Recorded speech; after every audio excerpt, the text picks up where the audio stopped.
Hi, I'm Peter from Microgreen Solar. I've been with them for 4 years. We're off-grid specialists and we've done off-grid for years. We originally sold parts or pieces of the off-grid to people, which was messy, which was cumbersome, but it allowed at least people to put the parts together. We then incorporated that into a starter kit, and we sold people a plywood board, and they put the starter kit on the wall, and they would use the starter kit as their off-grid system, and they would connect panels and connect batteries to it. And it did its purpose, but it was messy, it was easy to tamper with, but it was still faster than the old put pieces on yourself. We thought there had to be a better way because it was messy, it was cleaner giving them a board, but it was still not clean enough. So the better way was to put it all into a box. So we took the starter kit, all the pieces of an off-grid, and we put it into a box. We added parts to it as well, so we made it legal to the current electrical code. And those pieces are sort of like an inverter, a controller, a meter for the controller, a meter for the AC to show you what load you're using. It also had inputs and breakers accordingly, so you had DC on this side and AC on the bottom side to show you what you had and what you're using, and accordingly kept them from each other because AC and DC don't mix. For cabins and cottages, it had two receptacles. The receptacles allowed you with a breaker, so you could use that as your initial power, or you could use an electrical panel for a bigger cottage / house where you actually had receptacles and switches wired. And a power pack is what we have now, is version 3. It took us about 1.5 years to put it all together into one box, including the switches, the breakers, the meters, all of the parts that were required to make it a better way for people to have solar on their cottage.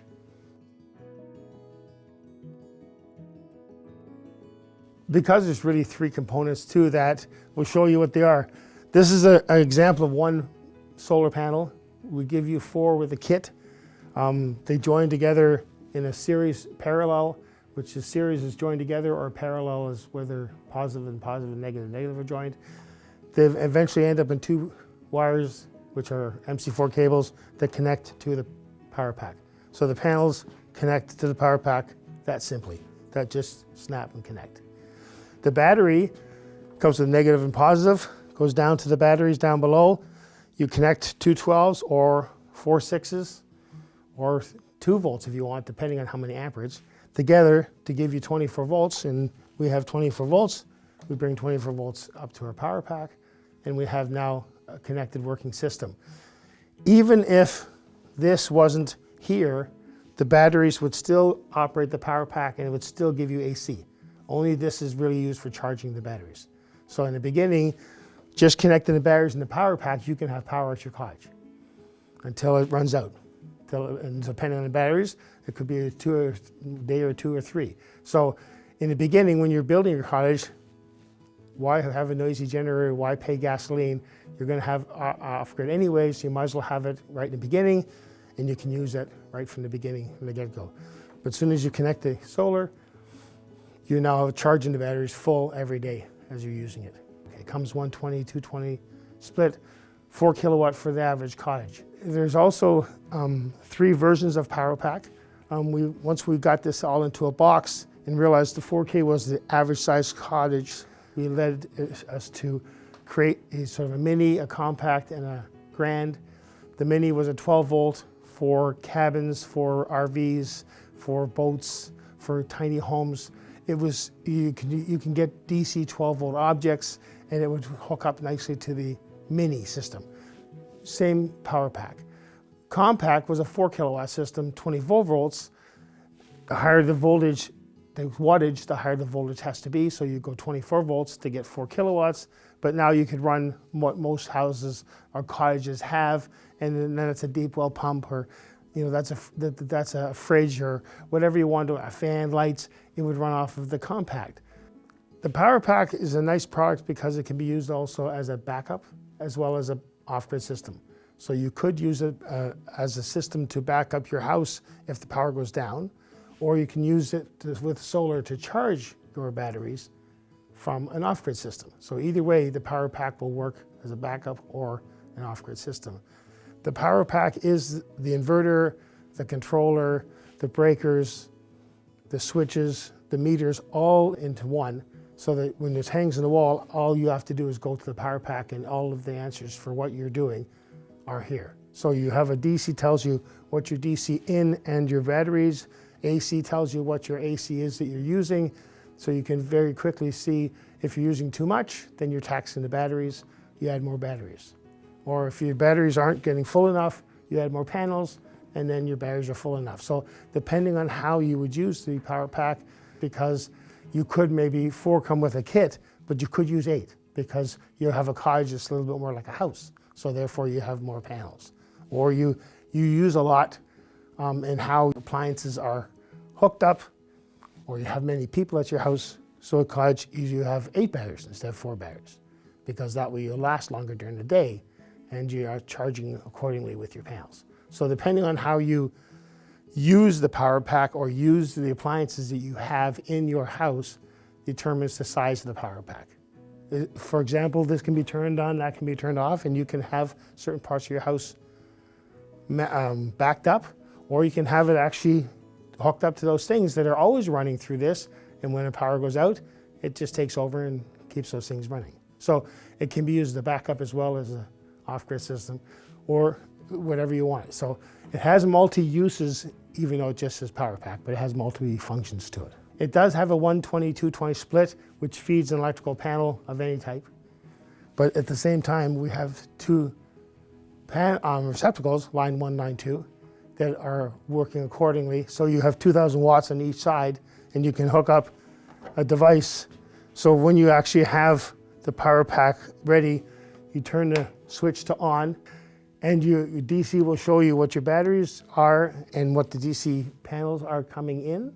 And the AC will show you what your AC is used in load. So for example, right now we have 220 volts. We turn this, it shows 815 watts of power is being used at the moment from this heat gun. Or we can go to 1500 watts and it'll show 14.4. So depending what your load is, at least you can quickly see that you're matching the batteries, what you designed into it. Because people will tell you the load they think they are going to use, but it isn't always the same as what they envisioned. So this will tell you then what they're really using, and then we'll know whether the batteries are enough. Like instead of lasting 24 hours, lasting 12 hours, well then we have to either increase the batteries or we have to increase the panels. Okay. Once the power pack is connected to the panels and to the batteries, we have safeties built in, which are breakers and switches as per electrical code, to tell you to turn them on after the fact. It's an installation guide. So we turn on the breakers first, which tells you that the power pack, that the solar is connected to it. We turn on the switch, which means the battery is now connected to it. And now the power pack is alive from the batteries, but the power pack itself isn't on. So you can see here on the DC side that the DC is hooked up and the battery is hooked up, and it's all proper voltage that it should be. So this turns on the DC. So if you want to service the batteries, you turn it off, and now the power pack is off. Now you have power on and power saver mode for the power pack itself. The power pack has a load. It does draw from the batteries as it sits idle.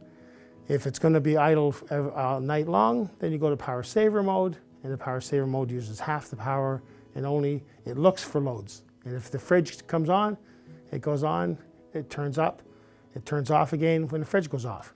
Power saver mode is when it searches for the uses, and when it sees it,